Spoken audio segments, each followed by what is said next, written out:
ওম যস্য প্রসাদাৎ ভগবৎ প্রসাদ যস্য প্রসাদান্ন গতি কুতোপি ধ্যায়ং স্তুবং স্তস্য যশস্তি সন্ধং বন্দে গুরসি চরণারবিন্দম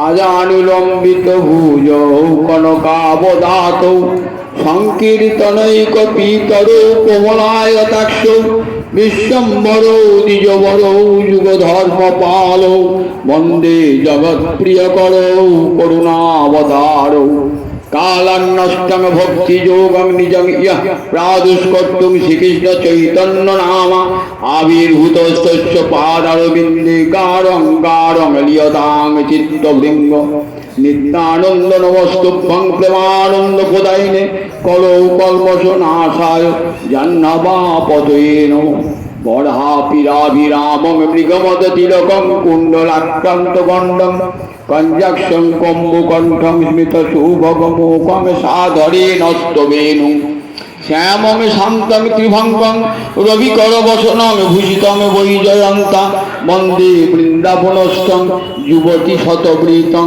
ব্রহ্ম গোপাল বেশং মহাভাব স্বরূপাতং কৃষ্ণ প্রিয়া বরিয়সী প্রেম ভক্তি প্রদে দেবী রাধিকে তাং নমাম্যহং বৃন্দাবৈ তুলসী দেবৈ প্রিয়া ওই কেশবস্য চ কৃষ্ণ ভক্তি প্রদে দেবী সত্যবত্যৈ নমো নমঃ বাঞ্ছাকল্পতরুভ্যশ্চ কৃপা সিন্ধুভ্য এব চ পতিতানাং পাবনেভ্যো বৈষ্ণবেভ্যো নমো নমঃ জয় রূপ সনাতন ভট্ট রঘুনাথ শ্রীজীব গোপাল ভট্ট দাস রঘুনাথ এই ছয় গোসাইয়ের করি চরণ বন্দন যাহা হইতে বিঘ্ননাশ অভীষ্ট পূরণ নারায়ণং নমস্কৃত্য নরং চৈব নরোত্তমং দেবীং সরস্বতী ব্যাসং ততো জয়ং উদীরয়ে নমো ধর্মায় মহতে নমো কৃষ্ণায় বেদসে ব্রাহ্মণেভ্যো নমস্কৃত্য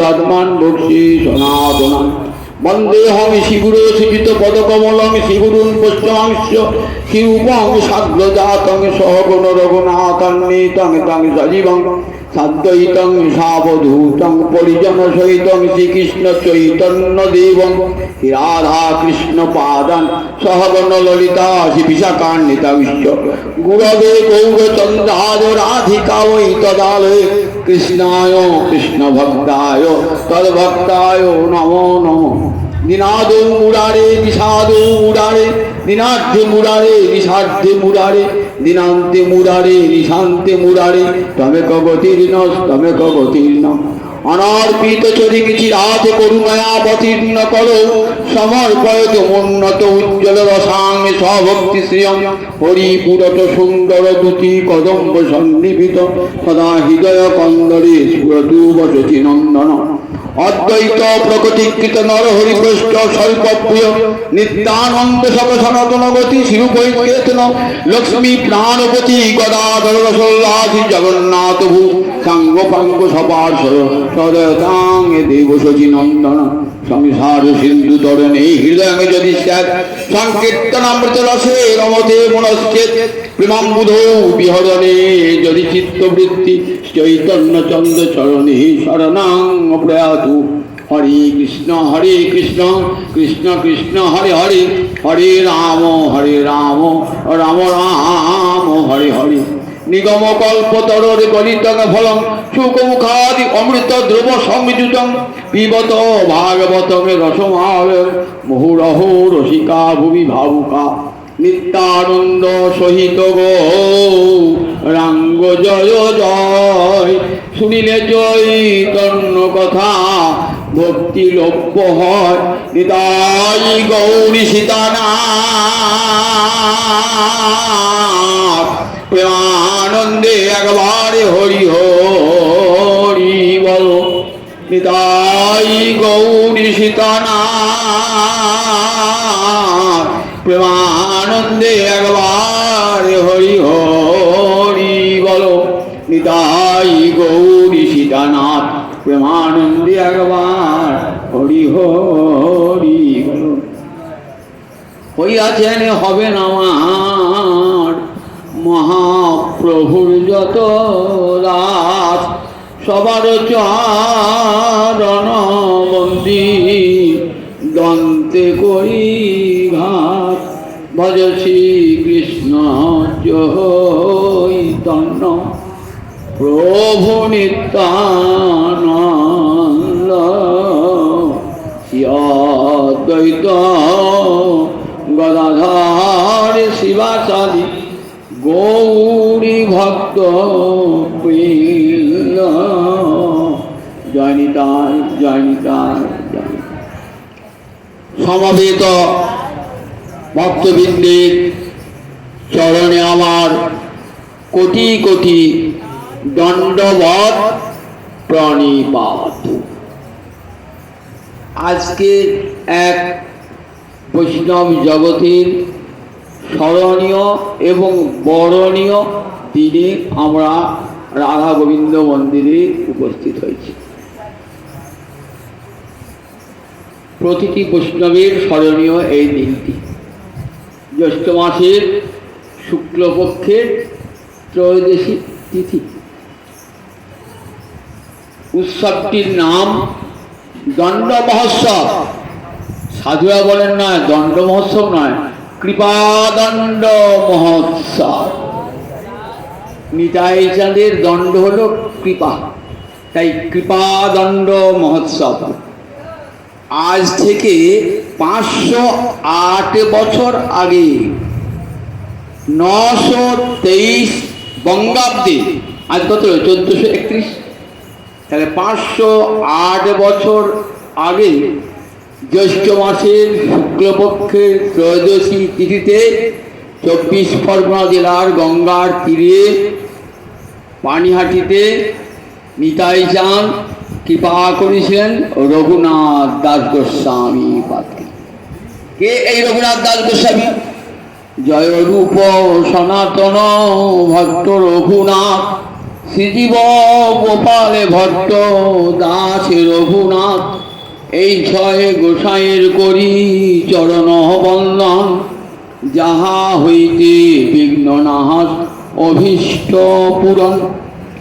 দুটো রঘুনাথ আছে, একটা হলো রঘুনাথ ভট্ট,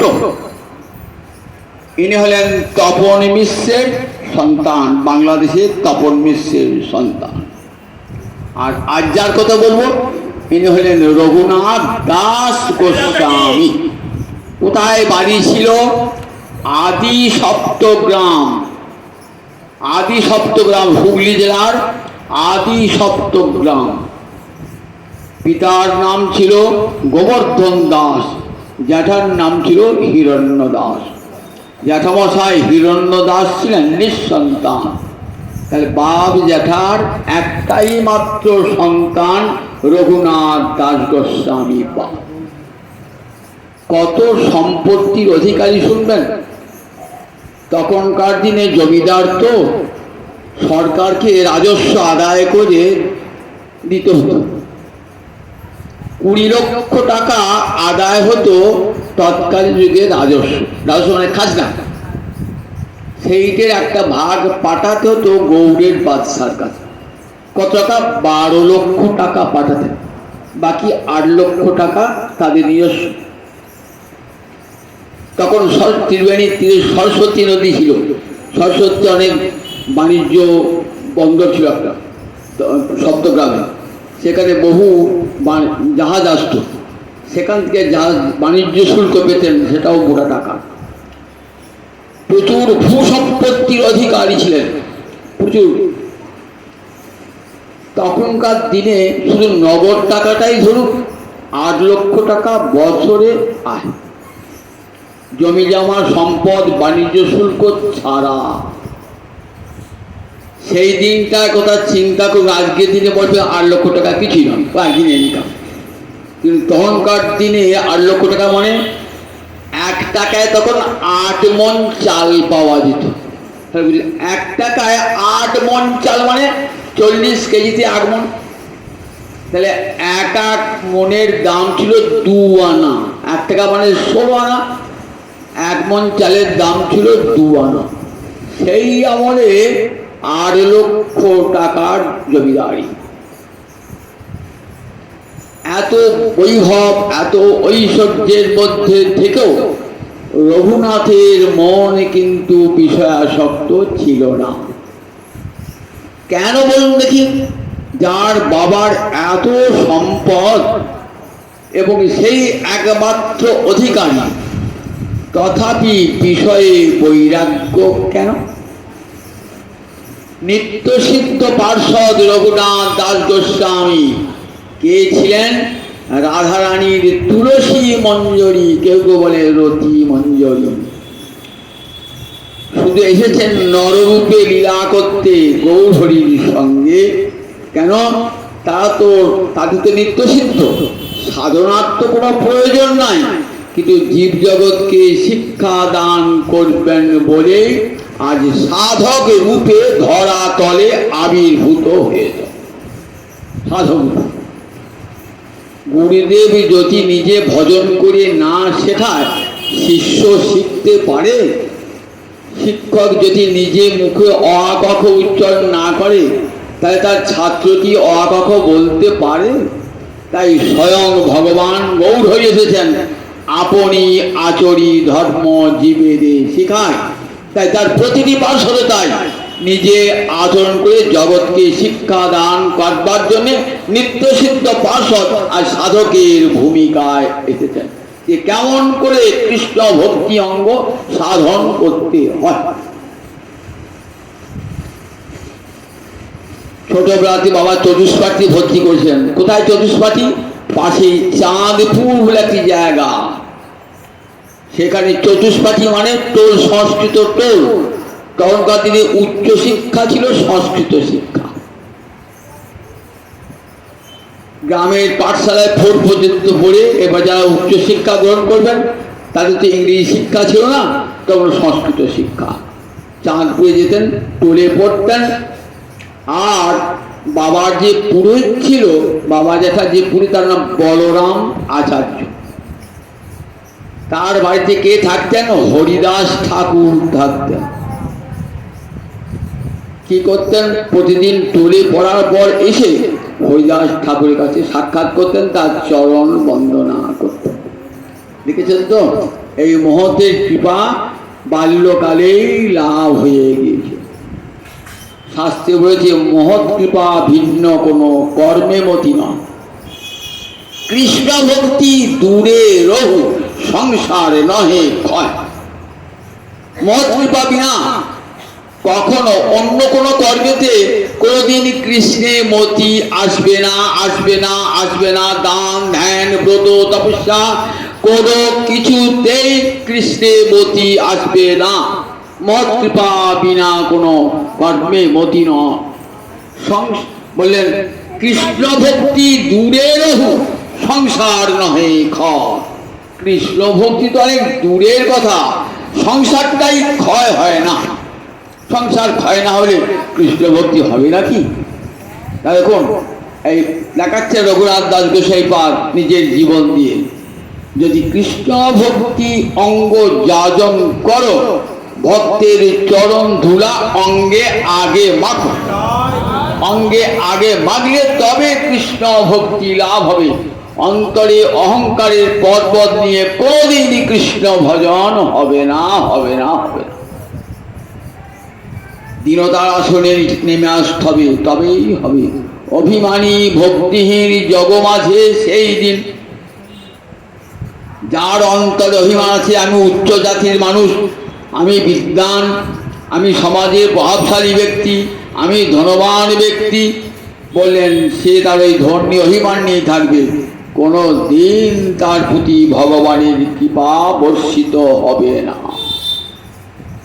রঘুনাথ দাস গোস্বাই পাদ এত বড় জমিদারের সন্তান, যেতেন মনটি ওই হরিদাসের কৃপা লাভ হয়েছিল তো, তাই মনটা উড়ু উড়ু, এত সংসারের বিষয়, কিন্তু ভোগ করতে ইচ্ছা হতো না।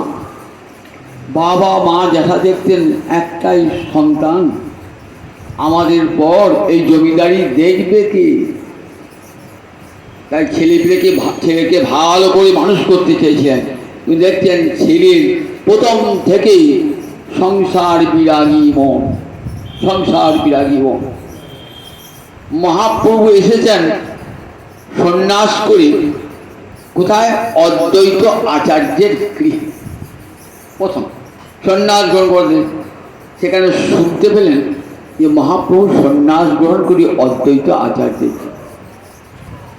মহাপ্রভুকে দেখছেন, এই আজানুলম্বিত বাহু, কনককান্তি, আয়তন নয়ন, বিশাল বক্ষ, আজানুলম্বিত বাহু দর্শন করে এই তো সেই আমার চেনা ঠাকুর কৃষ্ণ, রাধা কৃষ্ণ আজ মিলিত তনু হয়েছে। গায়ে রঙ্কিত রাধা রানী, অন্তরে আছে কৃষ্ণ। আমি যে রাধারানীর চিরকালের দাসী, চিরকালের সেবিকা। যেই দর্শন করলেন না, চিরকালের জন্য মনটা দিয়ে দেন একেবারে। যেই হ্যাঁ সে রাখিবি রাতে নারী মনয় উন্মাদন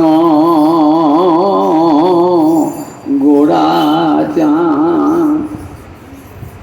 সংসার তোর মন বসে না কারো? সংসারে কেন মন বসে না? এই উত্তর যদি চাও তা তুমি একবার গৌরহরিকে দেখো না। ওই গৌরহরিকে দর্শন করলে আর সংসার করতে বাসনা হবে না। মনে হবে দেহ মন প্রাণ ওই গৌরহরির চরণে চিরকালের। দেখার মতো দেখতে হবে। প্রেমাঞ্জন ছুরিত ভক্তি বিরোচনেন সন্ত সদৈব হৃদয়ে সুবিলকান্তি ইয়ং শ্যাম সুন্দরং অচিন্ত গুণ স্বরূপং গোবিন্দ কাদি পুরুষং তবহং ভজামি। ব্রহ্মা যখন নিজের অন্তর মধ্যে গোবিন্দকে দর্শন করলে না, ব্রহ্মা প্রেমে পুলকিত। বলছো গো ঠাকুর, আমি তপস্যা করে তোমাকে দেখতে পাই নাই। হাজার হাজার বছর, কোটি কোটি বছর আমি তোমাকে দেখবার চেষ্টা করেছি। আজ তুমি কৃপা করে আমাকে দর্শন দিলে।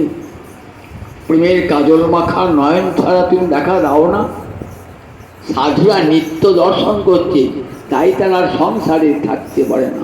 প্রেমাঞ্জন ছুরিত ভক্তি বিলোচন সন্ত সদৈব হৃদয়ে সুবিলকান্তি ইয়ং শ্যাম সুন্দরং অচিন্ত গুণ স্বরূপম।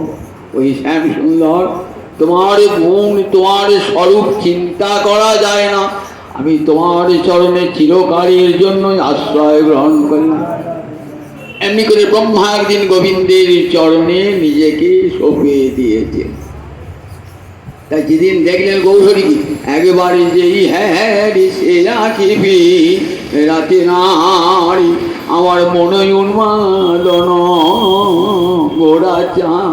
মন তোমার চঞ্চল হয়েছে, পাগল হয়েছে ওই প্রেমের ঠাকুরটিকে পাবার জন্যে।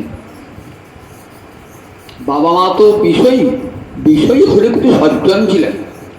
গুণী পণ্ডিত সকলকে সম্মান দান করতেন এবং অর্থাদি সাহায্য করতেন। তাদের বড়লোক হতে পারে, কিন্তু তাদের অর্থ কিন্তু ভগবত সেবায়, সাধু সেবায় লাগত। তারা জানতেন যে ধনের সার্থকতা গোবিন্দ ভক্তের সেবায়, গোবিন্দ সেবা, তবেই সে ধন হয় সার্থক ধন। তাই তার সেবা করতেন, বহু সজ্জন করতেন। কিছু বিষয়ের মধ্যে রয়েছেন তো চাইছেন ছেলেটাও আমার ওরকম বিষয়ের মধ্যে দেখাশোনা করুন, বিষয় ঘরের মধ্যে থেকে ধর্মকর্ম করুন, তাতে আপত্তি নাই।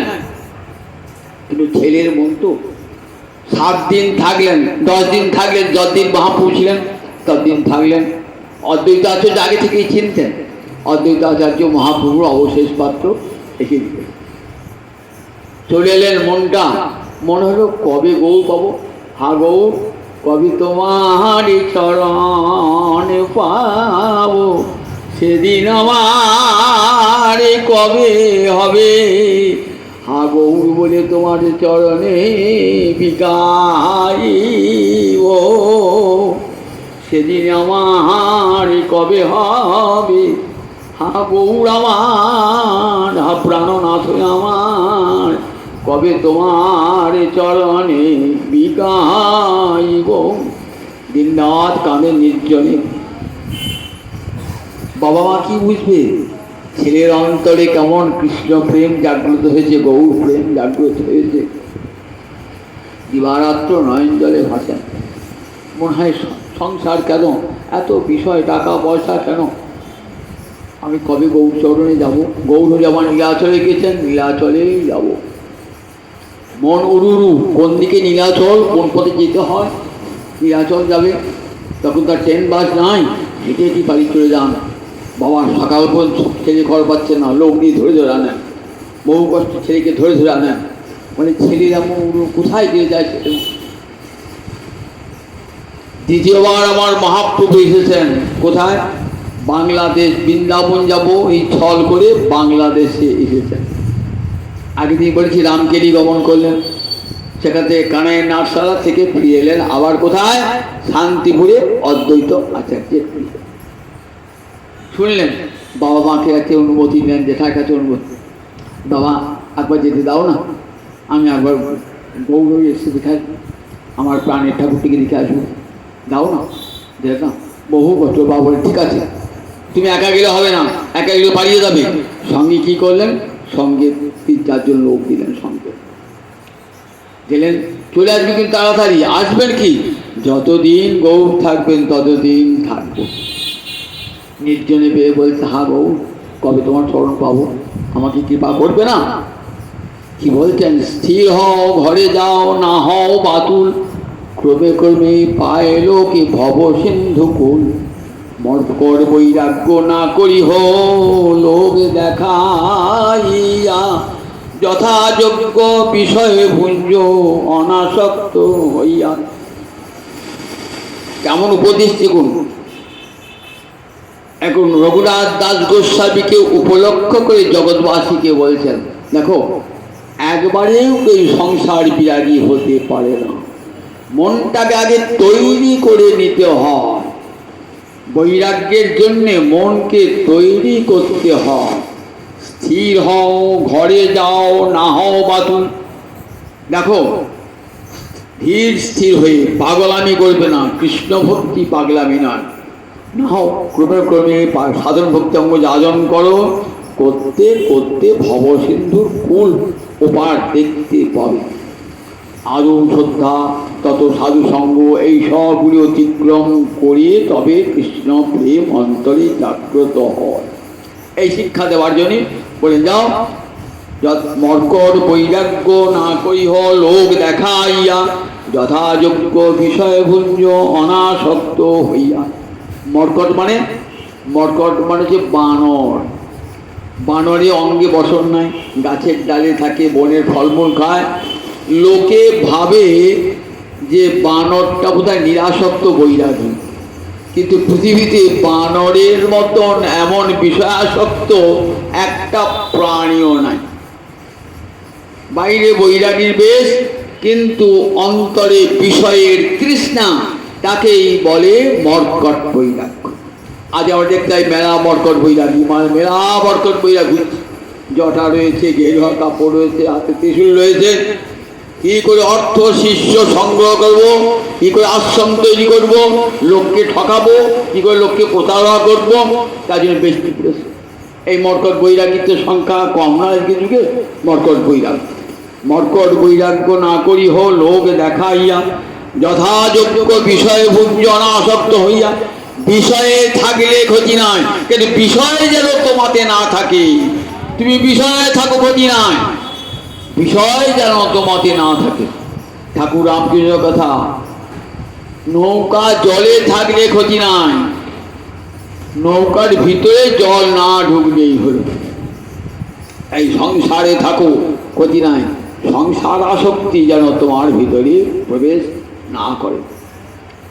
যা যথাযোগ্য বিষয় ভুঞ্জ অনাসক্ত বিষয় ভোগ করো, অচিরাতে কৃষ্ণ তোমায় করিবেন উদ্ধার। শীঘ্রই তুমি উদ্ধার পেয়ে যাবে।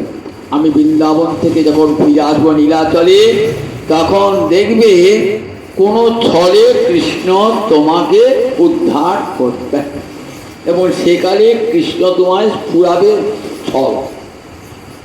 আপনাকে ছল পেয়ে যাবে। ঠিক কৃষ্ণ যারে কৃপা করে, কে তারে রাখিতে পারে? গোবিন্দের কৃপা যার হয়েছে তাকে কেউ রাখতে পারে? জগতে কেউ রাখতে পারবে না। কৃষ্ণ যারে কৃপা করে, সংসার থেকে বেঁধে রাখতে পারে? শত চেষ্টা করেও মানতে পারবে না। এবার ফিরে এলেন, সংসারে মন দিয়েছেন, বিয়ে থা দিয়েছেন, বাবা ভাবলেন হলে ঘরে বউটি এলে পরে, একটি সুন্দরী বউ এলে পরে হয়তো ছেলে আমার মনটা সংসারের দিকে আকৃষ্ট হবে।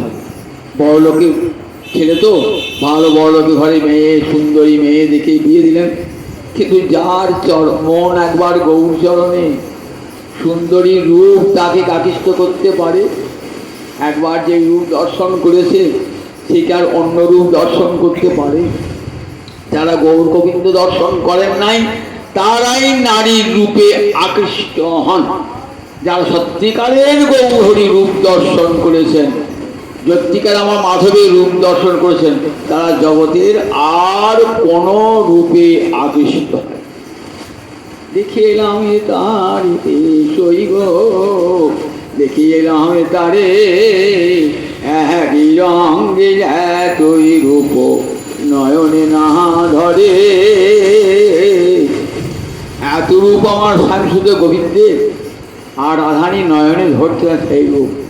আর রাধানী কোনোদিন আর অন্য কোনো রূপই দেখতে পেতেন না। আমি যেদিকে ফিরাই আঁকি আমি কৃষ্ণময় জগত দেখি, আমি যদি নয়নে মুদে থাকি অন্তরে গোবিন্দ দেখি। আবার নয়ন মেলিয়া দেখি শ্যাম, নয়ন মেলিয়া দেখি শ্যাম। আমি যদি চলে যাই পথে শ্যাম যায় মোর সাথে সাথে, চরণে চরণ ঠেকাইয়া।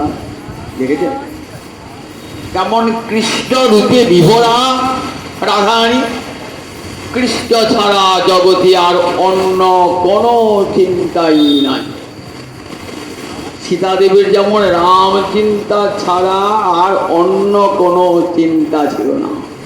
যা রাম তাহা নাহি কাম, রবি রজনী নাহি মিলে এক ঠাপ। তুলসীদাসজি বলছেন যাহা রাম তাহা নাহি কাম, যেখানে রাম চিন্তা কাম চিন্তা থাকে না।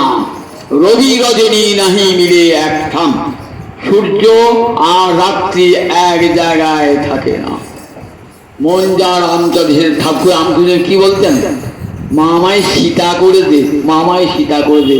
আমি যেন কেবল রাম চিন্তা করি শয়নে, আমার শয়নে গৌর, স্বপনে গৌর, আমার গৌর নয়ন তারা। আমার জীবনে গৌর, মরণে গৌর, আমার গৌর গলার হারা, গৌর গলার হারা। নরল ঠাকুর বলতেন না, কে ছিলেন?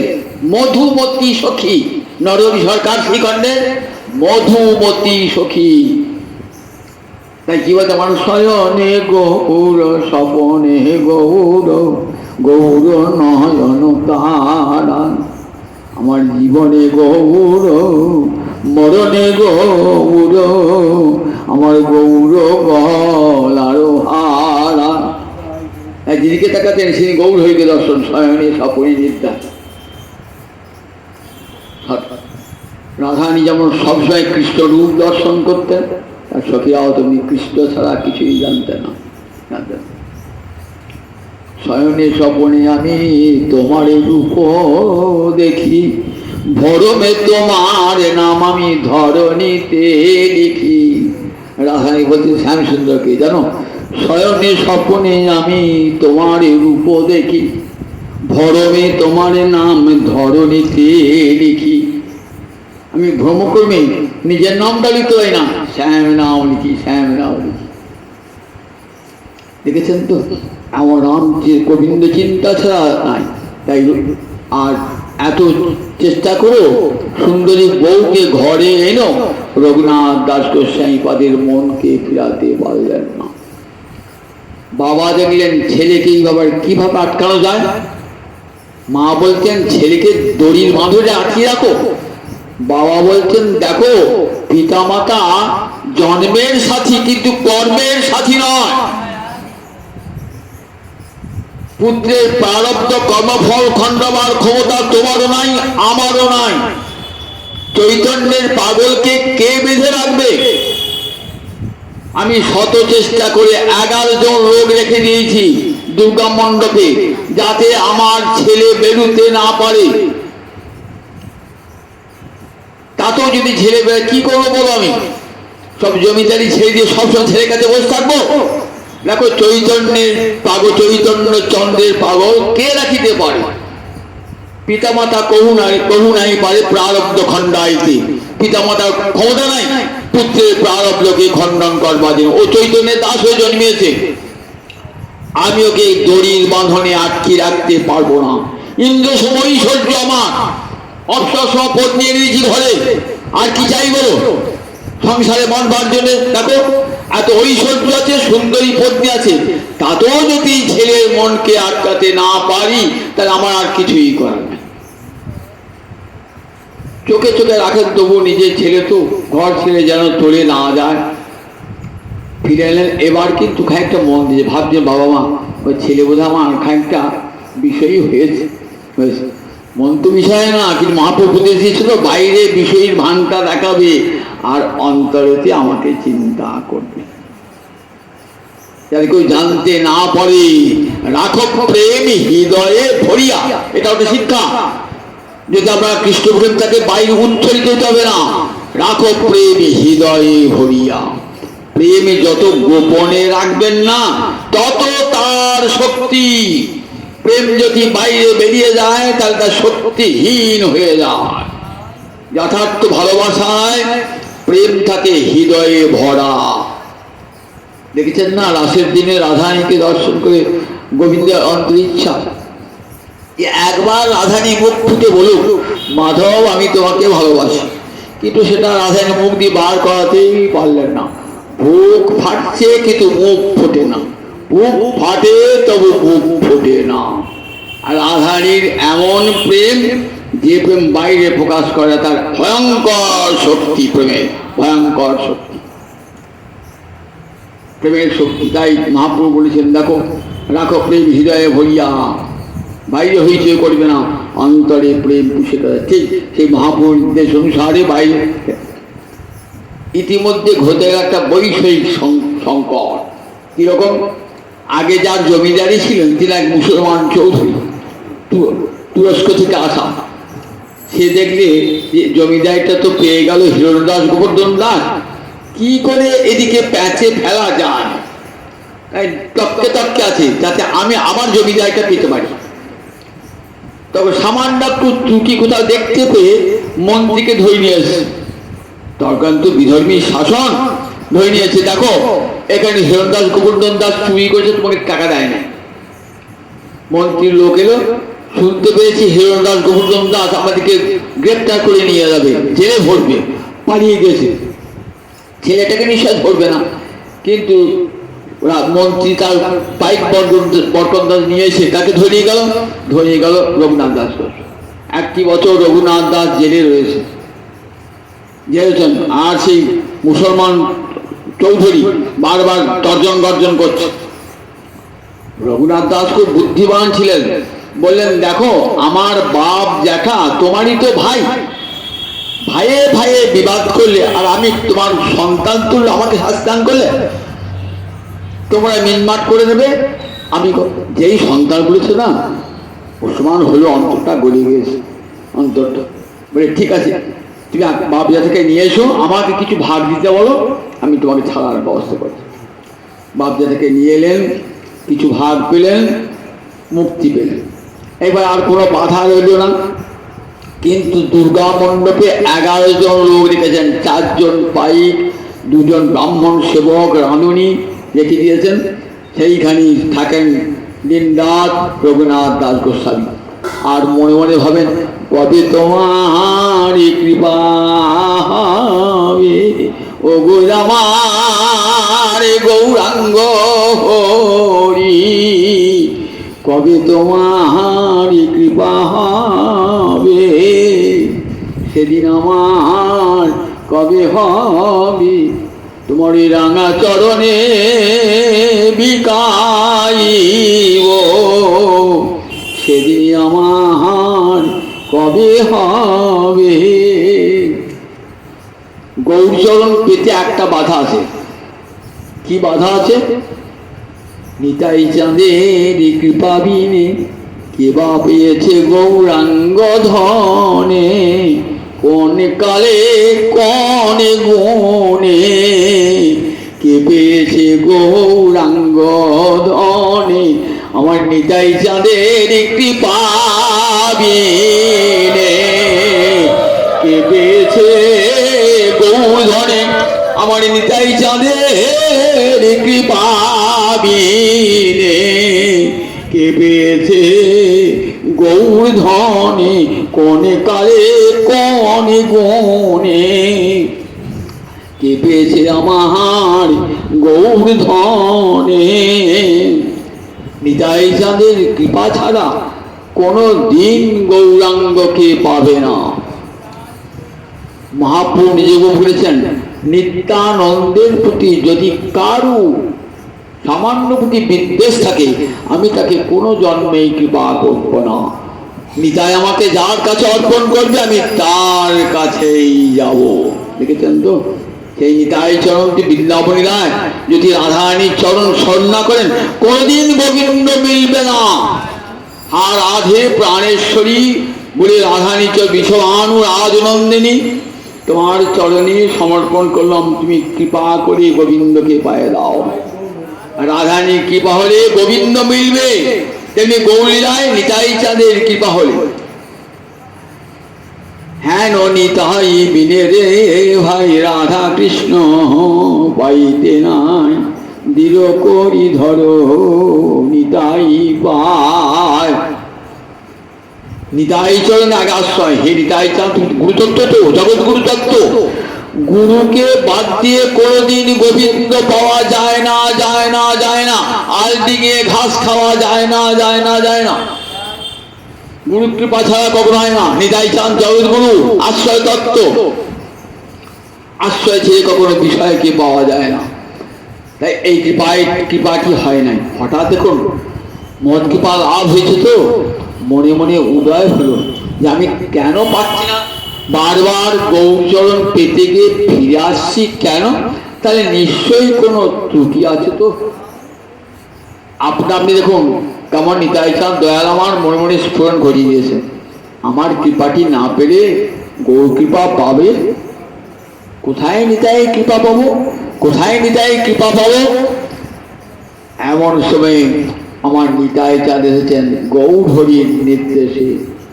গৌরহরি বললেন, নিতাই চাঁদ দেখো, আমি গম্ভীরায় রয়েছি মুনি ধর্ম গ্রহণ করি। আমার নাম কি? বিশ্বম্ভর।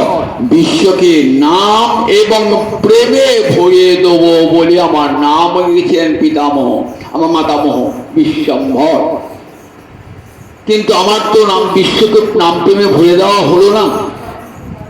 এখানে গম্ভীরা মন্দিরে এসে রাধা ভাবি আমি দিবারাত্র কাঁদছি। দেখো তুমি তো আর অভিন্ন তরু, আমার অপূর্ণ সার তুমি পূরণ করবে। তাই যাও তুমি রার দেশে বঙ্গদেশে গিয়ে নয়নে দেখিবে যারে, নাম প্রেমে দিও তারে। দেখুনি তাই কেহ যেন বঞ্চিত না হয়। দেখো দিন দরিদ্র মুচি মেথর হাড়ি গম কাউকে যেন প্রেম দিতে বাকি না পাবো। পুণ্যবান পাপিষ্ঠ সকলকে আচণ্ডালে ধরে ধরে প্রেম দান করবে। নয়নে দেখিবে যারে, নাম প্রেম দিও তারে। দেখুনি তাই কেহ যেন বঞ্চিত না হয়। আমার কৃপা থেকে যেন কেউ বঞ্চিত না হয়। সবাইকে নাম দাও, সবাইকে প্রেম দাও। দ্বার আগেদিন বলেছি তুমি দ্বার পরিগ্রহ করো, দ্বার পরিগ্রহ করে সংসার ধর্ম পালন করবে। আর তোমার বড় বংশে যারা আসবেন তারা জগতে হরিভক্তি প্রসার করে বেড়াবেন। নিতাই চাঁদ তো একা এলেন না, সঙ্গে এলেন দ্বাদশ গোপাল, দ্বাদশ উপগোপাল। কোথায় উঠলেন? ওটার জায়গাটি দেখুন, রাঘব পণ্ডিতের ঘরে। কোথায় আছে? যে পানিহাটিতে হবে সেই পানিহাটিতে রাঘব পণ্ডিতের। গৌরী কি বলেছেন? আমি 4টে জায়গায় থাকি। 4টে জায়গায় কি কি কতবার বলেছি বলতে কোন একবার? 4টে জায়গায় সচি মায়ের রন্ধনে, নিত্যানন্দের নর্তনে, শিবাসের অঙ্গনে, রাঘবের ভবনে। চার জায়গায় থাকলো, চার জায়গায় ভুলবেন না কিন্তু। চার জায়গায় তিনি সচিমায়ের রন্ধনে আর নিত্যানন্দের নর্তনে নাচেতে, নিত্যানন্দের নাচছিলেন দেখুন গৌরহরির সঙ্গে, গৌরহরিও নাচছে, আর শিবাসের অঙ্গনে আর রাঘবের ভবনে, এই চার জায়গায় তার নিত্য অবস্থিতি। আর রাঘবের ঘরে কে রান্না করে? রাঘবের ঘরে রাঁধে রাধা ঠাকুরানী। রাধারানী, রাঘব কে ছিলেন? ধনিষ্ঠা সখী, ধনিষ্ঠা সখী, রাধারানী ধনিষ্ঠা সখী, একান্ত ঘনিষ্ঠা। এই ধনিষ্ঠা সখী রাঁধতেন, রাধারানীকে রান্নায় সাহায্য করতেন। তাই মহাপ্রভু বলতেন, দেখো রাঘবের ঘরে রাঁধে রাধা ঠাকুরানী। মহাপ্রভু এসে একদিন ওখানে বলেছেন, দেখো রাঘব, তোমার আমি নিজ গপ্য কই, আমার দ্বিতীয় নাই নিত্যানন্দ বই। জানো, নিত্যানন্দ আমার অভিন্ন তনু, আমার দ্বিতীয় একমাত্র নিতাই চাঁদ। তাই তুমি নিতাইকে সেবা করতো, সেটি রাঘব অক্ষর অক্ষরে পালন করেছেন। এই রাঘবের ঘরেতেই নিতাই চাঁদের অভিষেক হয়েছিল, নিতাই চাঁদের অভিষেক। সেই নিতাই চাঁদ এসে কোথায় উঠলেন? এই পানিহাটিতে রাঘব পণ্ডিতের ঘরে উঠলেন। দ্বাদশ গোপাল, দ্বাদশ উপগোপাল। গোপাল বলে কেন? রাখাল বালক, গো পালন করে যারা তাই রাখাল বালক বলে। তাই এরা দ্বাদশ গোপাল এসেছেন সঙ্গে। কাটু একটা গোপাল ছিল, কে বলতে পারি? উদ্যান দত্ত সুবাহু গোপাল। আর একটা ছিল কালাকৃষ্ণ দাস লবঙ্গ সখা। কালনায় একটা ছিল সুবল সখা, ঠিক আছে তো? এইসব এসে শীতল গাঁয়ের ধনঞ্জয় পণ্ডিত একটি সখা, এবং দ্বাদশ গোপাল সঙ্গে নিয়ে, দ্বাদশ উপগোপালকে সঙ্গে নিয়ে কাটোয়ার দাস গদাধর, অবিরাম ঠাকুর, পরমেশ্বর দাস, কেতুগ্রামে জন্ম পরমেশ্বর দাস, এই একটা গোপাল। এরা সবাই এসেছেন নিতাই চাঁদের সঙ্গে। সমস্ত রার ভূমিতে হরে কৃষ্ণ কৃষ্ণ কৃষ্ণ হরে হরে, হরে রাম রাম রাম হরে হরে। নিতাই চাঁদ নেচেছে গাইছেন, আমার নেচেছে গাইছেন জগজ্জীবের দাঁড়ে দাঁড়ে। চণ্ডালে পতিতে জীবের ঘরে ঘরে যাইয়া, হরিনামে মহামন্ত্র দিচ্ছেন বিলাইয়া। যারে দেখে তারে কহে দন্তে তৃণ ধরি, আমারে কি নিয়া লহারে বল গৌর হরি। ভজ গৌরাঙ্গ কহ গৌরাঙ্গ, লহ গৌরাঙ্গে নামে রে। যে জনা গৌরাঙ্গ ভজে, সে হয় আমার প্রাণ রে। ভজ গৌরাঙ্গ কহ গৌরাঙ্গ, লহ গৌরাঙ্গের নামে রে। যে জনা গৌরাঙ্গ ভজে, সে হয় আমার প্রাণ রে। নগরে নগরে প্রতিটি ঘরে ঘরে নিতাই চাঁদ হেরে দিলে নৃত্য করছেন, সঙ্গে সঙ্গে তার বাড়ি সদগর নৃত্য করছেন। বাংলা মুখরিত নিতাই চাঁদের কীর্তনে হরিনামে দিয়ে জগৎ মাতালো, আমার একলা নিতাই রে। হরিনামে দিয়ে জগৎ মাতালো, আমার একলা নিতাই রে। হরিনাম দিয়ে জগৎকে মাতিয়েছিলেন কে? আমার নিতাই চাঁদ। ভুলবেন না, নিতাই চাঁদ একদিন সারা বাংলাদেশ ছাড়িয়ে সর্বত্র নিতাই চাঁদের প্রেমের বন্যায় ভাসে জাহাজি পানিহাটি গ্রাম। রাঘব পণ্ডিতে রহেন নিত্যানন্দ বলরাম। গৌর প্রেমের বন্যায় ভাসে পানিহাটি গ্রাম, রাঘব মন্দিরে রহে আমার নিত্যানন্দ বলরাম। শুনলেন, সর্বত্র প্রচারিত হয়ে গেছে তো। ফুল ফুললে পারে ভ্রমর ছুটে যাবেই যাবে, ডাকতে হয় না ভ্রমরকে, আহ্বান করতে হয় না। আমার নিতাই চাঁদ প্রেমের ঠাকুরটি এসেছেন তো, একবারে লক্ষ লক্ষ লোক। মানুষকে না ভালোবাসলে এমন লোক যায়? এমন ভালোবাসার ঠাকুর, ভালোবাসা দিই গড়া দেহ, ভালোবাসা দিই। কার উপর অক্রোধ পরমানন্দ। গৌরহরি মাঝে যে ক্রোধ হতো, কিন্তু আমার নিতাই চাঁদ অক্রোধ পরমানন্দ নিত্যানন্দ রায় অভিমানে শূন্য নিতাই আমার নগরে বেড়ায়। ক্রোধ নাই, হিংসা নাই, কার প্রতি যাকে দেখছে তাকে জড়িয়ে হরি আমার কিনিয়াল অহবার বল গৌরী হরি। এই যাই তাদের চরণ স্পর্শে সবাই গৌর হরিকে পেয়েছেন, শুনলেন এসেছে নিতাই চাঁদ পানিহাটি।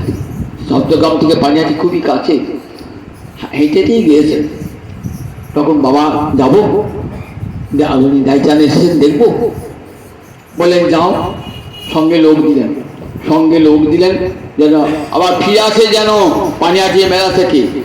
এইবার পানিহাটি গিয়ে উপস্থিত হয়েছে আজ এই শুভ দিনটিতে। 923 বঙ্গাব্দের জ্যৈষ্ঠ মাসের শুক্লপক্ষের ত্রয়োদশী তিথি। এই তিথিতে হাজির হচ্ছেন পানিহাটি গঙ্গা তীরে। দেখছে বাবা লক্ষ লক্ষ লোকের মেলা। দূর থেকে রাঘব প্রণাম জানাচ্ছেন ভয়ে ভয়ে সংকোচে। একজন বলছেন ওই দেখো কে প্রণাম করতে গেছো, কে? বলছে রাঘব। ওই দেখো কে প্রণাম করছে জানো? ও রঘুনাথ দাস, ও গোবর্ধন দাসের ছেলে রঘুনাথ দাস। তখন কি বলছেন? আয় আয় চোরাই আজ দিলি দর্শন, আজ আমি তোরে করি মুদন্ডন। ওরে চোরা, আজ দর্শন দিলি তো, আজ একদিন তোকে ধরবল পাই নাই, আজ আমি তোকে দণ্ডদান করবো। কোথায় লুকিয়ে লুকিয়ে পালাবি? চোরা, রঘুনাথ দাস তুমি চোর, যার বাবার এত সম্পদ চুরি করে অভাবী লোক। আমার রঘুনাথ দাস তুমি চোর। আপনি চোর বলা করতে, সে তো রেগে দেবে সঙ্গে সঙ্গে। হাগলেন না, কত মমতা ভরা কথাটি, কত মমতা ভরা। কেন চোর বললেন? বললেন দেখো গৌর হরির চরণটা কার সম্পদ? নিতাই চাঁদের সম্পদ। নিতাই যাকে গৌর দেবে সে গৌর পাবে। তাহলে কার সম্পদ? আমার সম্পদ থাকলে আমি আমাকে দেবো, আমার সেটা আমারই সম্পদ। তাহলে আমার সম্পদ যদি আপনি আমাকে না বলে নেন তাহলে কি বলবো? চোর বলবো। আমার পকেটে টাকা তুমি না বলে নিলেন, আমি চোর বলবো না? ঠিক তেমনি গৌর হরি কার সম্পদ? নিতাই চাঁদের সম্পদ। আমি নিতাইকে উপেক্ষা করলেন, নিতাই চাঁদকে বললেন না, নিতাই চাঁদের গৌর হরির চরণ পেতে গেলেন। বলছে আয় আয় চোরা আজ দিলি দর্শন, আর চোরা আজ দর্শন দিয়েছিস। খুব বিনয়ের সঙ্গে দণ্ডবত দূরে প্রণাম করছেন। আকর্ষিয়া তার মাথে ধরিল চরণ। সংকর্ষণ তো বললাম তো, নিতাই যান এমন আকর্ষণী শক্তি না, চুম্বকের মতো শক্তি। দূরে লোহা থাকলেও না চুম্বক টেনে নেবে, ঠিক তেমনি করে টেনে নেবেন। আয় তোরা আজ আয়। আর আকর্ষিয়া শ্রীচরণ কি বলে আকর্ষণ করে নিজের শ্রীচরণ দুটি মাথায় দিলেন কার? রঘুনাথ দাস গোসাই বাড়ি। দেখ আজ লাগ পাইয়াছি, আজ তোকে ধরা। দেখ একদিন চোরা ভাবে দূরে দিবে, নিকটে না আইসো ভাব। চোরা দূরে দূরে দূরে দূরে দূরে থাকতো। আজ লাগ পাইয়াছি, আজ লাগ পাইয়াছি, দণ্ডিমুক্ত দণ্ড দেবো। যা দণ্ড দিবে দাও, অপরাধ তো হয়ে গেছে, যা দণ্ড দিবে দাও। অপরাধ করেছি, তোমার জিনিস না বলে নিতে গেছি, প্রভু দাও। সবাই দেখছে, লক্ষ লক্ষ লোক দেখছে।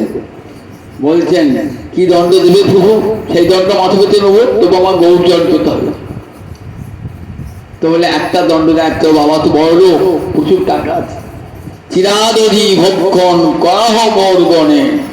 চিরাদধি খাওয়া, চিড়ে খাওয়া, দই খাওয়া, মিষ্টি খাওয়া, আমার সব ভক্তগণকে খাওয়া, খুব আনন্দ। আমার বাবার টাকা ভক্ত সেবায় লাগবে, খুব আনন্দ। সঙ্গে সঙ্গে লোক পাঠিয়ে দিলেন, যাও বাবাকে বলো গা চিড়ে দই মিষ্টি কলা সব পাঠিয়ে দিল। ওই বাবা গাড়ি গাড়ি করে চিড়ে আসছে। কি সোজা কথা, জমিদারের বাড়ি থেকে আসছে, গাড়ি গাড়ি করে চিড়ে আসছে, ভাঁড়ে ভাঁড়ে দই আসছে, চিনি সন্দেশ কলা এসে হাজির হলো। কত লোক এসে শুনেছে সংবাদটি। এইবার বিভিন্ন জায়গা থেকে সবাই চিড়ে দই কলা নিয়ে আসে। মেলা বসে গেল অনেকে চিড়ে বিক্রি করবার জন্য, চিড়ে বিক্রেতা বসে পড়েছে, দই বিক্রি করবে দই বিক্রেতা বসে পড়েছে, আবার কলা বিক্রেতা বসে পড়েছে। সবাই পানিহাটি মেলা বসে গেল সবাই, সেখানে চিড়ে দই মিষ্টি কলা সব বিক্রি হচ্ছে। যার কাছে কিনছে আবার তাকেই খাওয়াচ্ছে, যার কাছে কিনছে আবার তাকেই খাওয়াচ্ছে। বিশাল মেলা বসে গেল। ভক্তগণকে চিরাদধি ভক্ষণ করাতে হবে, তো তাই উৎসবটির নাম হলো চিরাদধি মহোৎসব। লক্ষ লক্ষ লোক, কোথাও শব্দ সবাই শুনেছেন যে নিতাই চাঁদ এসেছেন, চিরাদধি মহোৎসব হচ্ছে। পানিহাটি গঙ্গার তীরে জায়গা তো বেশি নাই, তাই কি করবেন, লোকের স্থলে দাঁড়াতে পারছে না। কোথায় উঠেছে, কেউ গাছের ডালে উঠেছে, কেউ জলেতে, কেউ নৌকায়, চারিদিকে লোকে লোকারণ্য হয়েছে। কি করছেন, এত চিড়ে এত দই এত দুধ এসেছে, বড় বড় মাটির গামলা, সেই মাটির গামলায় চিড়ে ভেজানো হচ্ছে। কিরকম, তপ্ত ঘন দুধের একরকম চিড়ে আর দই দিয়ে একরকম চিড়ে, দুরকম দধি চিড়া দুগ্ধ চিড়া।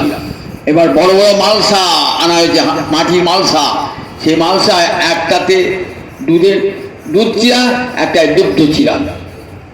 এমনি করে যত ভক্ত এসেছেন প্রত্যেককে দুটো করে দুই মৃৎকুণ্ডি, দুটো মাটির মালসা করে একটাতে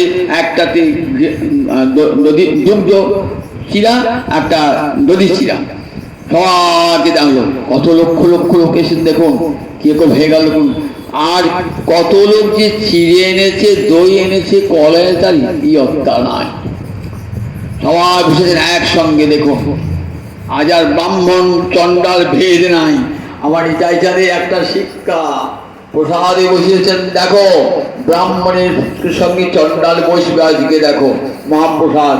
ব্রাহ্মণের পাশে ঘেঁচি পাত্র নয়, আজ চণ্ডালও বসবে ব্রাহ্মণের পাশে। বসেছেন চতুর্দিকে, বসেছেন আলো করে।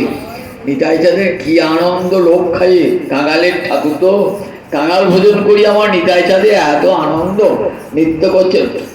বিয়ে করলেন, সাত মালসা রেখে দিলেন বট গাছে, বিশাল, আজ বট গাছ আছে দেখতে পাবেন, সেই 500 বছর আগেকার সাক্ষী দিচ্ছি, বিশাল বট গাছ, যেখানে নিতাই চাঁদ বসে আছেন একবারে। কোটি সূর্যের দ্যুতি, মনে হচ্ছে একসঙ্গে 1 কোটি সূর্যের উদয় হয়েছে। অঙ্গের বরণ তপ্ত কাঞ্চন বড্ড একবারে আজার লম্বিত আহু। যেমন দেখতে নিতাই, তেমনি দেখতে আমার গৌরী। আজানুলম্বিত ভুজ কনকাবদাত সংকীর্তনৈক পিতরু কমলায় তাক্ষ। পুরাণে বলি না, আজানুলম্বিত আহু, সোনার মতো রং দুই ভাইয়েরই। ও বলে আমাকে দেখ, ও বলে আমাকে। এত রূপ, স্বর্গ থেকে যেন দেবতা নেমেলেন।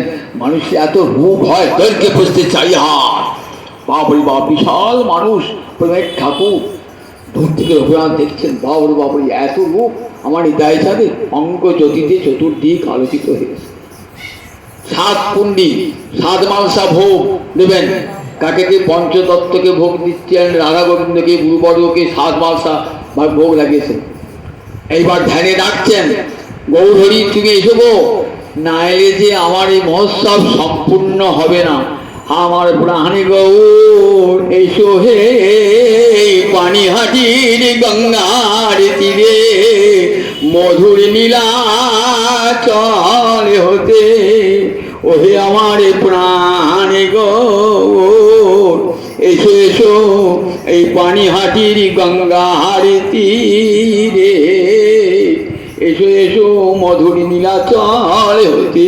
ওহে আমার প্রাণনাথ গৌর হরি। নয়ন জলে ভাসছেন। নিতাই ডাকলে কি আমার গৌর আর থাকতে পারে?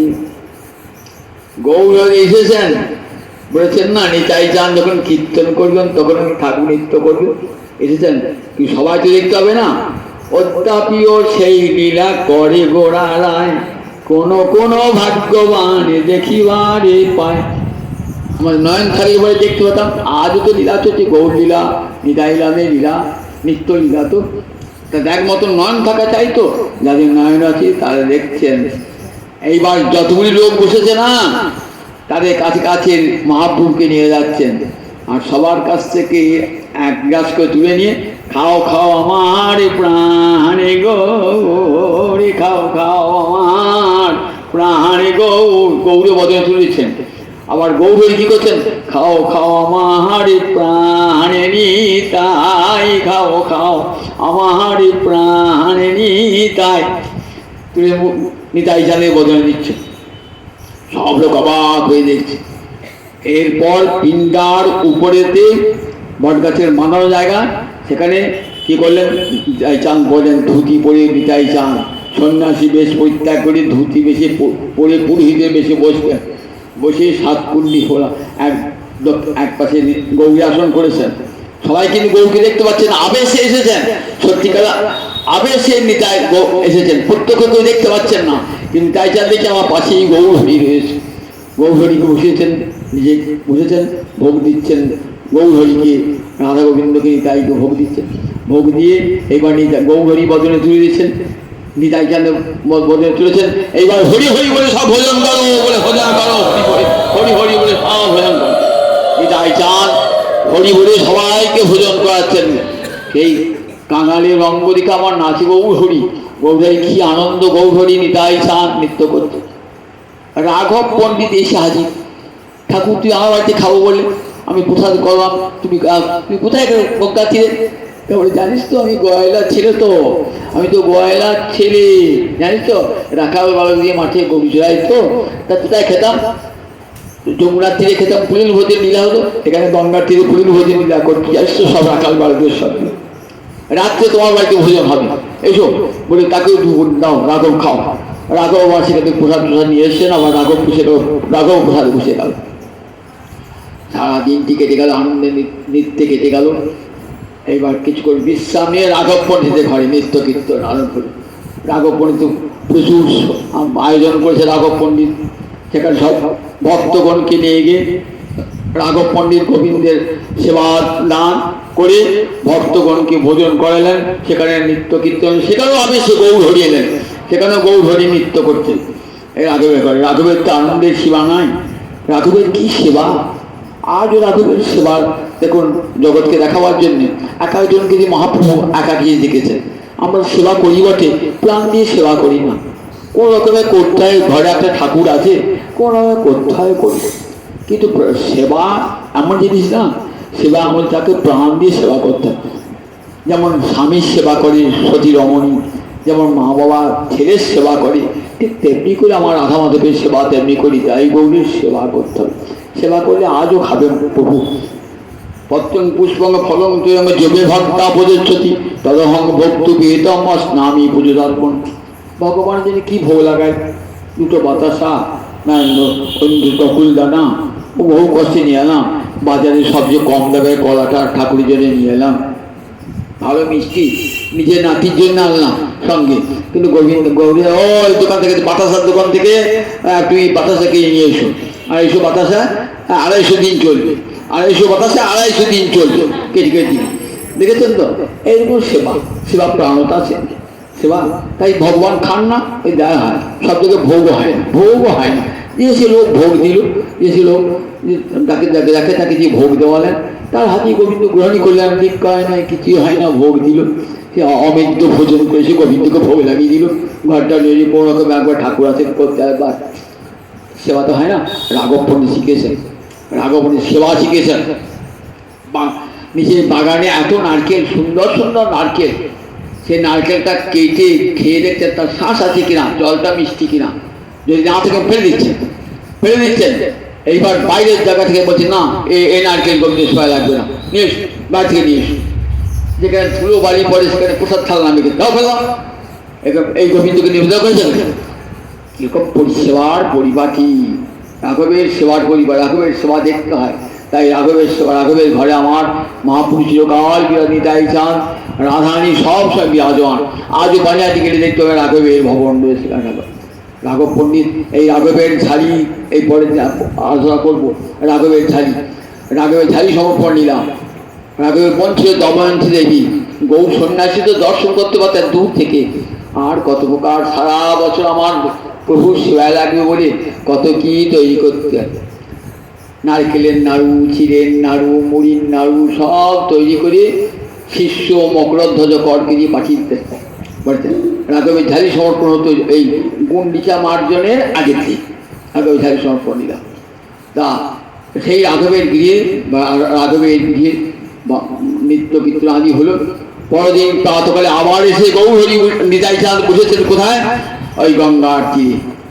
এইবার রঘুনাথ আর সামনাসামনি বলতে পারছে না, এত লজ্জার সংকট।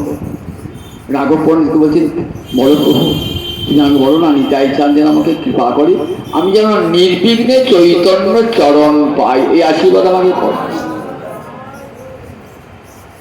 বলছেন, ওগো নিতাই চাঁদ, তোমার করুণার ভিখারি এসেছে, জানো তো, রাজার ছেলে আজ এসেছে তোমার চরণে আত্মসমর্পণ করতে। তুমি কৃপা করো, অচিরাতে যাতে পায় চৈতন্য চরণ, নির্বিঘ্নে যাতে পায় চৈতন্য চরণ। তখন নিতাই চাঁদ কৃপা করে কি করলেন? তার দুটো যুগল চরণ তুলে দিল রঘুনাথের মাথে।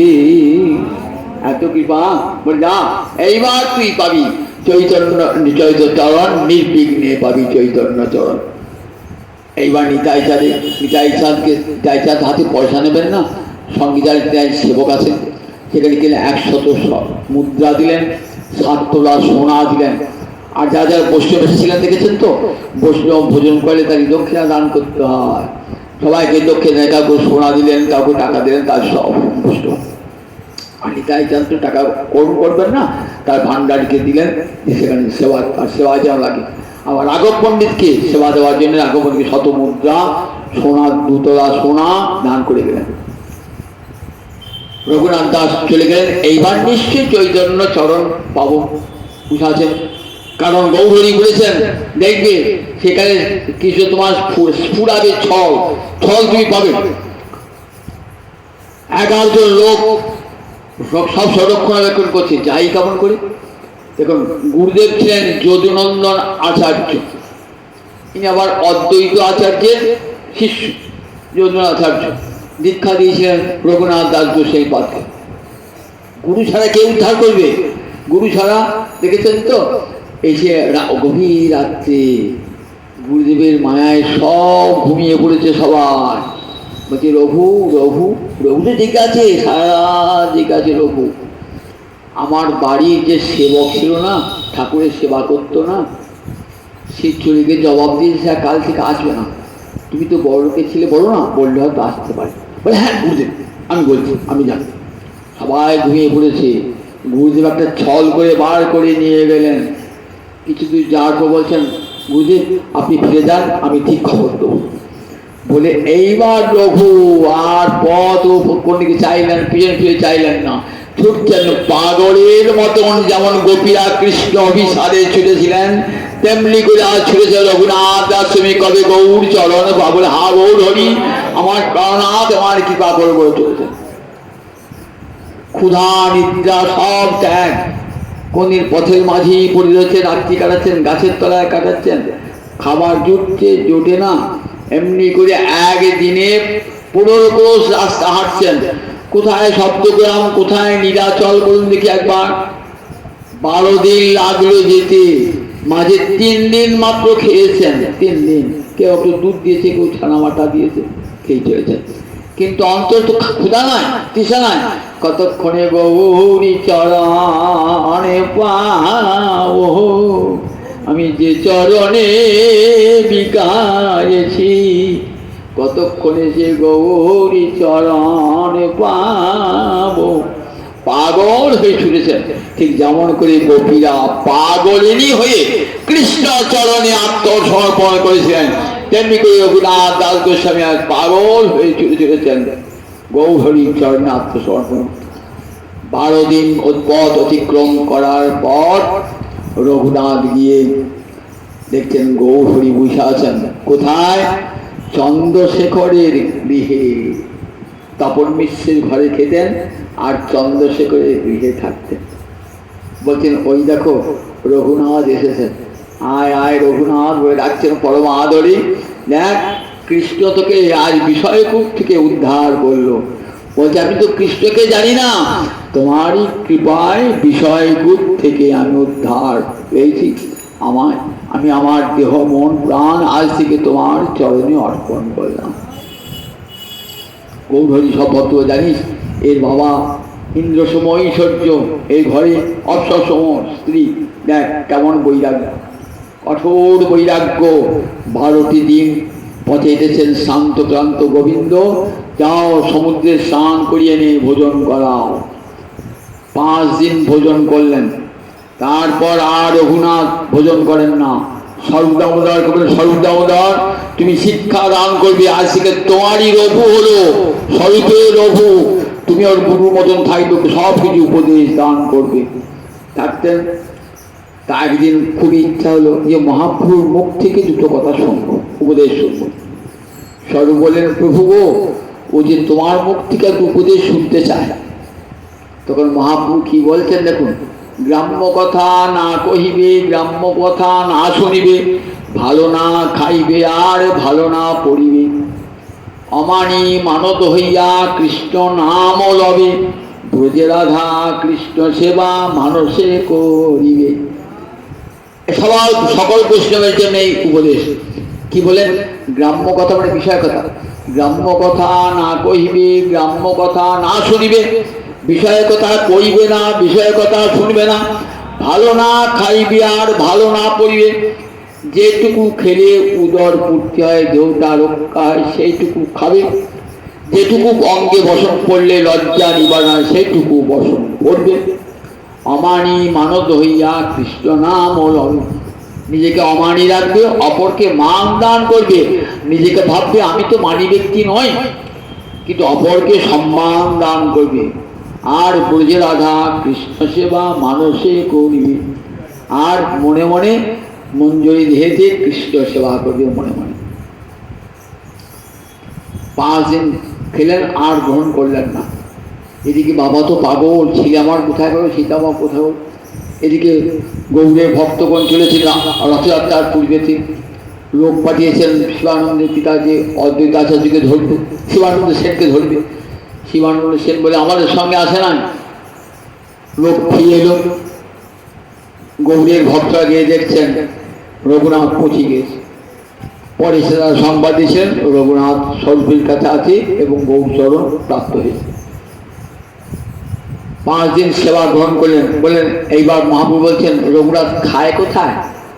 তা বললে, প্রভু আমার কাছে তো আর খায় না। গোবিন্দ বলছে, তাহলে কোথায় খায়? স্বরূপ বলছে, জানো ও কি করে জানো? সিংহদ্বারে ভিক্ষা বৃত্তি করে। মহাপ্রভু বলছেন, সিংহদ্বারে ভিক্ষা বৃত্তি বেশ্যারও আচার। সিংহদ্বার, সেখানে প্রসাদ বিলি হয়, যদি দেখে খুব ভালো রাজার ছেলে সুন্দর, সেখানে এমনি দেয় প্রসাদ। আর সবসময় চিন্তা করতে হয় কি আমাকে দেবে, কারণ কে না দেবে চিন্তা করতে হয়। বেশ্যার রমণী যেমন চিন্তা করে কোন পুরুষটা আসবে আমার ঘরে, ঢুকবে, কোন পুরুষ ঢুকবে না, ঠিক সেরকম। এটি শুনলেন মহাপ্রভু নিতাই কাজে ইয়ে চালু কর্ণে গেল আমার রঘুনাথে। রঘুনাথ ঠিক হলো, আর মহাপ্রভু যখন ইচ্ছা নয় আমি আর সিংহদ্বারে থাকবো না, ছত্রে মেঘে খেতে। এবারে ছত্রে মেঘে খায়। বলে, হ্যাঁ তো বৈষ্ণব হয়ে মেঘে খাবে, তবেই তো বৈষ্ণবে পরাপেক্ষা থাকবে না। বৈষ্ণবে কে আমাকে খেতে দিল, কে আমাকে দিল না, এই পরাপেক্ষা থাকলে কৃষ্ণ ভক্তি অঙ্গ যাজন হয় না। বললেন, দেখো সংসার ধর্ম ছেড়ে মেঘে খাবে, তবে তো নিতাই চাঁদের কৃপা প্রাপ্ত হবে। হাত যুক্ত করে 7:30 প্রহর যায় কৃষ্ণের ভজনে, অর্ধ প্রহর শয়নে ভোজনে, তাহাও নহে কোনো দিনে। মহাপ্রভুর অন্তর্ধানের পর কত বৈরাগ্য, দেখুন কি বৈরাগ্য। আর থাকলেন না, পাগল হয়ে ছুটে চলে গেলেন কোথায়? স্বরূপদামোদর চলে গেছেন বৃন্দাবনে গিয়ে সেখানে রাধাকুণ্ডের তীরে ভজন। ওই রাধাকুণ্ডের তীরে গেলেই মনে পড়ে যাবে রঘুনাথ দাস গোস্বামীর কথা। ওইখানে তখন তো রাধাকুণ্ড ছিল না, জমির মতন পড়েছিল। সেই রাধাকুণ্ডের খনন কাজ কে করেন? এই রঘুনাথ দাস গোস্বামী পাদ। সেও একটা ইতিহাস। বদ্রীনারায়ণের মন্দির পুনর্নির্মাণ করবার জন্য এক শেঠ প্রচুর অর্থ নিয়ে গিয়েছে। নারায়ণ শব্দ দেন, এখানে লোক অর্থ দেবার মেলা লোক আছে, যাও বৃন্দাবনে রঘুনাথ দাস গোস্বামীকে টাকা দাও গা, এবং সেখানে রাধাকুণ্ড খনন হবে। এসে কে রঘুনাথ দাস চেনে না, এসে বৃন্দাবনে খোঁজ করে দেখি, তখন তো বৃন্দাবনে মানুষই নাই, খোঁজ করে জানলেন যে রাধাকুণ্ডের তীরে। তুমি রঘুনাথ? বলে হ্যাঁ। কোথেকে এসছো? আমাকে আমি সব রাধে এসে পেয়েছি, রাধাকুণ্ড খননের জন্য এই টাকা। বলে আমি টাকা হাতে নাও, তুমি দাঁড়িয়ে থেকে খনন করো। নিজে দাঁড়িয়ে থেকে সেই ছেটটি রাধাকুণ্ড খনন করেন। আর যে রাধাকুণ্ড দেখছেন না, সেই সংস্কার কে করেছিলেন? এই রঘুনাথ দাস গোস্বামী পাদ। আর রাধাকুণ্ডের তীরে বসে বসে দিন দান করতেন।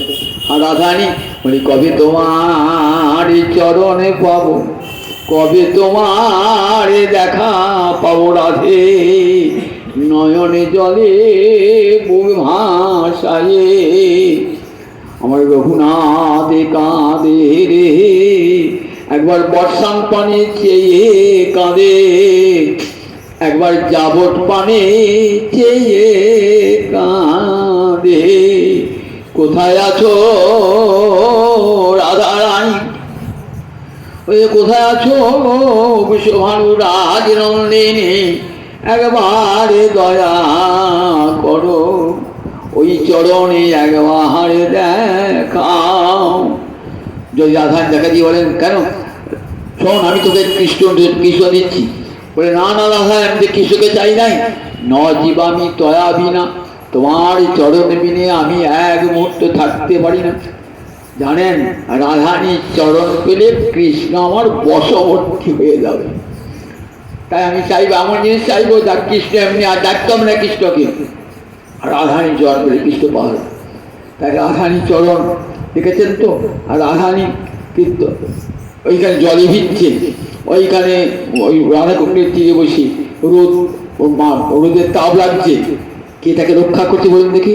রাধারানী রক্ষা করছেন নিজে আঁচল দিয়ে। আমার রঘুনাথ কাঁদছে, রঘুনাথ। আহা, রাধারানী আঁচলটি বিছিয়ে দিয়েছেন। রঘুনাথে যেন এতটুকু সূর্যের তেজ মাথায় না লাগে, এতটুকু জল যেন না লাগে। আর কতখানি রাধারানী আনুগত্য, রাধে রাধে বলে দিবারাত্র কাঁদছেন। কেঁদে কেঁদে অন্ধ হয়ে গেছে শেষকালে। কবিরাজ গোস্বামী যখন গেলেন, 22-23 বছর যুবক, রূপ সনাতন বললেন, তুমি রঘুনাথের সেবা করবে।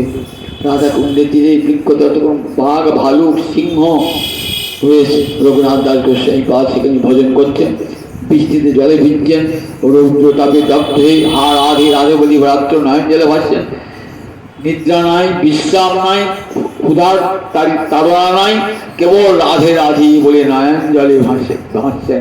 রাধা কুণ্ডের তীরে বসে জগৎকে শেখালেন কেমন করে দেখো কৃষ্ণ প্রেম লাভ করতে হয়।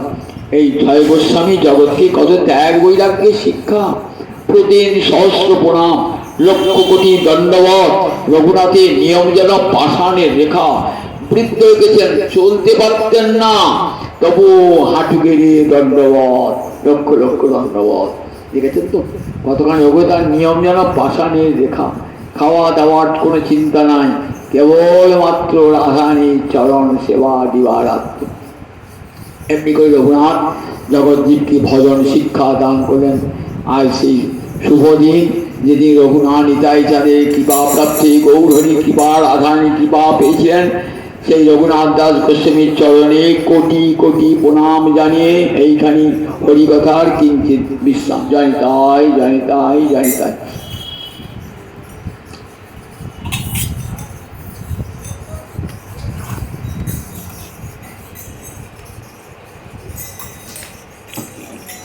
জয় জয় রাধে কৃষ্ণ,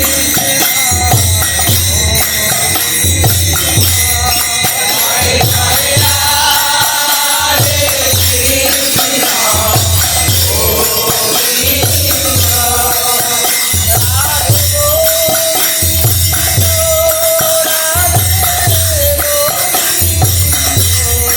রাধে কৃষ্ণ, রাধে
বলি তোমার দাসী তোমায় ডাকে, বলি কোন বা কুঞ্জে আছো গো রাধে, দেখা দিয়ে প্রাণে রাখো, তোমার আশা পথে নয়ন দিয়ে বসে আছি, একবার দেখা দাও গো রাধে।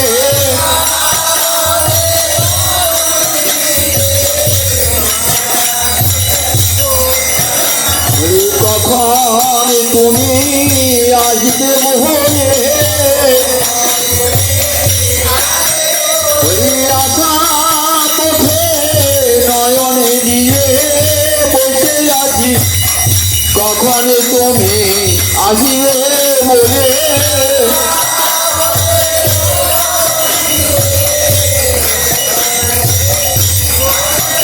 বলি প্রাণনাথের সাথে আসবে মোহনে,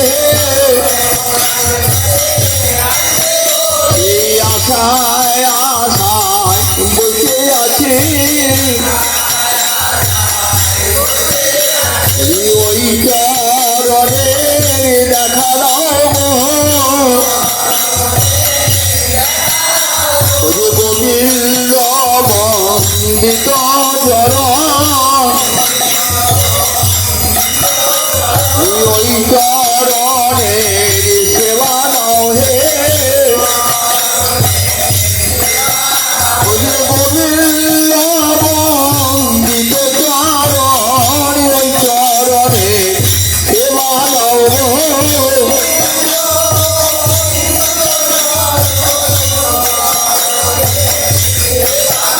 ওই আমার মাধবের শিরভূষণ, ওই চরণে সেবা দিও,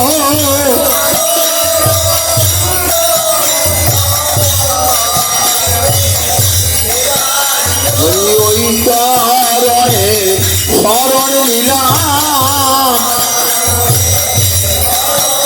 ওই রাধে দয়া করো বলে, ওই চরণে শরণ নিলাম রাধে।